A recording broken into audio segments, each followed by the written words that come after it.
Hello and welcome to the LLG Grapevine podcast. You're listening to Helen McGrath, Head of Public Affairs, and Dennis Hall, LLG Bulletin Editor. Hi everyone.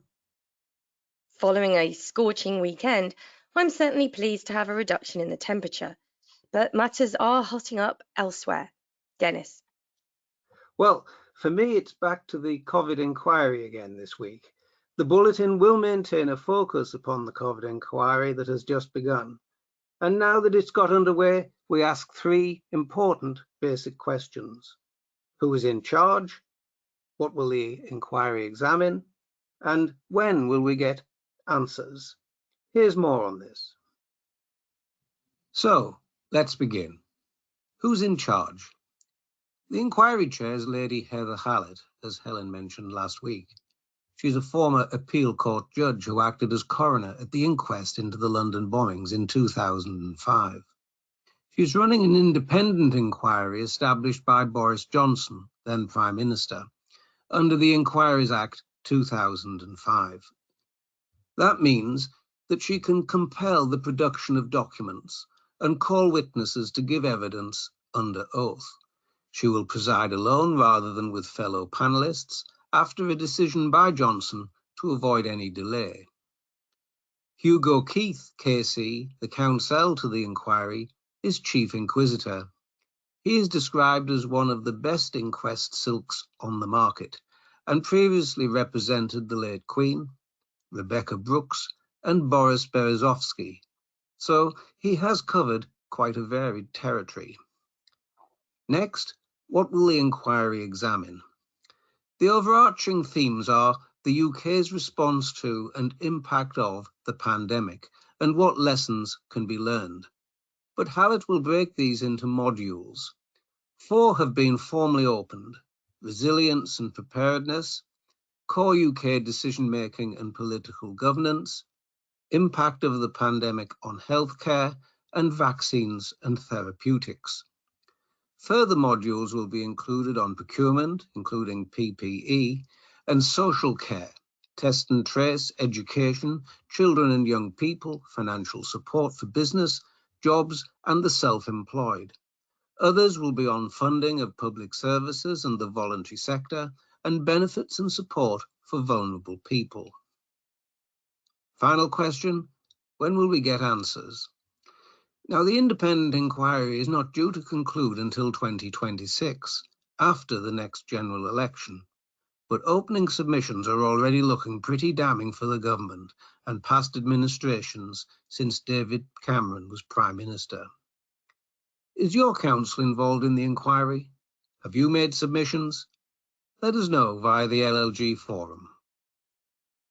Now, in a press release issued by the government entitled UK Public Bodies Banned from Imposing Their Own Boycotts Against Foreign Countries, this is the news that the Economic Activity of Public Bodies Overseas Matters Bill, announced by Michael Gove, was introduced into Parliament last week. In no uncertain terms, the announcement stated that the bill sends a clear message to councils and other publicly funded institutions that they need to focus on delivering for the public and not spending taxpayers' money pursuing their own foreign policy agenda. Those who break the rules will face significant fines, with ministers among those able to conduct investigations into suspected breaches. The government stated, quote, "Today's bill will stop businesses and organisations, including those affiliated with Israel, being targeted through ongoing boycotts by public bodies, leading to community tensions and, in the case of Israel, a rise in anti-Semitism. Universities, too, have been pressured by groups that want to impose their own subjective views about foreign policy upon public institutions, the goal often being to shut down rather than open up debate, serving to undermine free speech and educational study." Secretary of State for Levelling Up, Housing and Communities, Michael Gove, said, "These campaigns not only undermine the UK's foreign policy, but lead to appalling anti-Semitic rhetoric and abuse. This is why we have taken this decisive action to stop these disruptive policies once and for all." He went on, "My message to these organisations is to get on with your job and focus on delivering for the public." Dennis.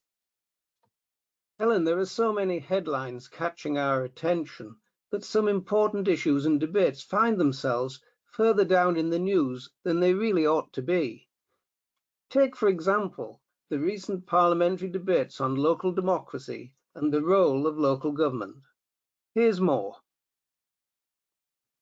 A debate took place earlier this month in the Lords on local government and reinvigorating local democracy. The LGA's priorities and objectives in this area were mentioned throughout the debate, notably by Baroness Hayman of Ulloch, who highlighted the LGA's demands that government review the process of electoral registration from end to end, and to act on the Electoral Commission review of the annual canvass process, due to be published in September this year. Baroness Hayman also highlighted the need to introduce virtual attendance at council meetings. This, she said, supports a range of people such as parents of young children, carers and disabled people, and enables them to come forward and represent their communities, encouraging wider public participation in local democratic processes. LGA Vice President Lord Shipley opened the debate arguing for a guaranteed constitutional status for local government and a fiscal understanding of what the powers of local government should be in the future. In response, Lord Evans of Rayno said devolution is at the heart of the government's plans for economic growth and to level up the whole country. He said the government's overall approach to supporting local growth has put local institutions at the head of decision-making, whether through the £2.6 billion UK Shared Prosperity Fund, the £4.8 billion Levelling Up Fund, or the £150 million Community Ownership Fund. Now, the government have responded to the Health and Social Care Committee's report on the autonomy and accountability of integrated care systems and on the independent Hewitt review. The review covered ICSs in England and the NHS targets and priorities for which ICBs are accountable, including those set out in the government's mandate to NHS England. Both the HSCC report and the Hewitt review share a similar focus, with overlapping themes such as targets and priorities for ICSs, autonomy and support for ICSs, ICS governance, accountability and oversight, assessment and review of ICSs, prevention and promoting health, financing and funding. The Hewitt review also considered additional themes of data and digital and primary and social care. The response is, understandably, incredibly long, way too long to cover here, but I just flag place-based partnerships and health and wellbeing boards, on which the government states it will continue to champion the role of systems to work flexibly, innovate for their communities, and share learning between systems by continuing with plans to further develop the opportunities set out in the Integration White Paper, Joining Up Care for People, Places and Populations. The government considers it's making good progress in developing a shared outcomes toolkit that will support places to develop their own robust shared outcome frameworks with priorities and metrics that are directly linked to the needs of their local populations. If anyone is involved in that toolkit, please do let us know. Dennis, what's your last item today? Helen, it's back to the COVID inquiry and the use of WhatsApp by ministers for government business. Others have already been thinking what I've been thinking for some time: how easy it must be to keep from public view any material that might cause embarrassment. But ministers using what's been described as disappearing WhatsApp messages have been warned that they could face criminal charges, and that's according to the Information Commissioner. Here's the story. The Information Commissioner has told MPs that ministers who fail to maintain a record or destroy a record of conversations conducted on WhatsApp could risk criminal sanctions. In an evidence session conducted by the Public Administration and Constitutional Affairs Committee of Parliament earlier this month, Information Commissioner John Edwards reiterated concerns that the use of private communication channels for government business could result in records being lost. In response to a question from the committee's chair, William Ragg MP, on what the sanctions would be if a minister was found to be discussing government business using disappearing messages, and Edwards said, "It is a little perilous for me to speculate on hypotheticals, but there are criminal sanctions for failing to maintain a record or destroying a record." The issue of government officials using communication channels such as WhatsApp has been propelled into the spotlight recently after the Cabinet Office launched a judicial review over the COVID-19 inquiry's request to see Boris Johnson's WhatsApp messages. Prior to its judicial challenge, the Cabinet Office issued guidance on using non-corporate communication channels for government business, which noted that departments should reduce the need for them, and government communications belong to the Crown and must be handled lawfully. When asked whether the guidance provides reassurance and actually guarantees transparency within government, Edwards said, "I do think that they go some way towards that.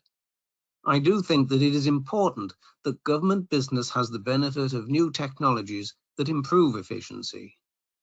Alongside his comments, the ICO reiterated a call for a full review of the use of private communication channels for government business, a request that he first made in July of last year. Now, sticking with the Public Administration and Constitutional Affairs Committee, it has highlighted a lack of transparency on the appointment and activities of non-executive directors in government in a new report published last week. It concludes that the Corporate Governance Code, which outlines the role of non-executives, is not fit for purpose and should be updated or replaced by the end of the year. Non-executive directors are appointed from outside government by secretaries of state to departmental boards to provide influence and advice, supporting as well as challenging the executive. The committee is concerned by the lack of consistency, accountability, and transparency surrounding how NEDs are recruited. Whilst the code says that board members should be appointed on merit and through a fair and open process, evidence to the committee's inquiry suggested this was not always the case. Non-executive appointments should be regulated by the Commissioner for Public Appointments. The report highlights a small minority of appointees that appear to have been recruited from within government or through personal connections. The committee remains concerned by the impact this may have on the ability for non-executives to provide effective challenge to ministers and departmental boards, and the perception of such appointments on the public's confidence in non-executives. There's a lesson in this for all appointments. And on that note, that's it for another edition of the podcast. You can read more on the items discussed today and many more besides by going to bulletin number 24, available on the LLG website now. So it's goodbye from me. And from me too. Have a good week, everyone.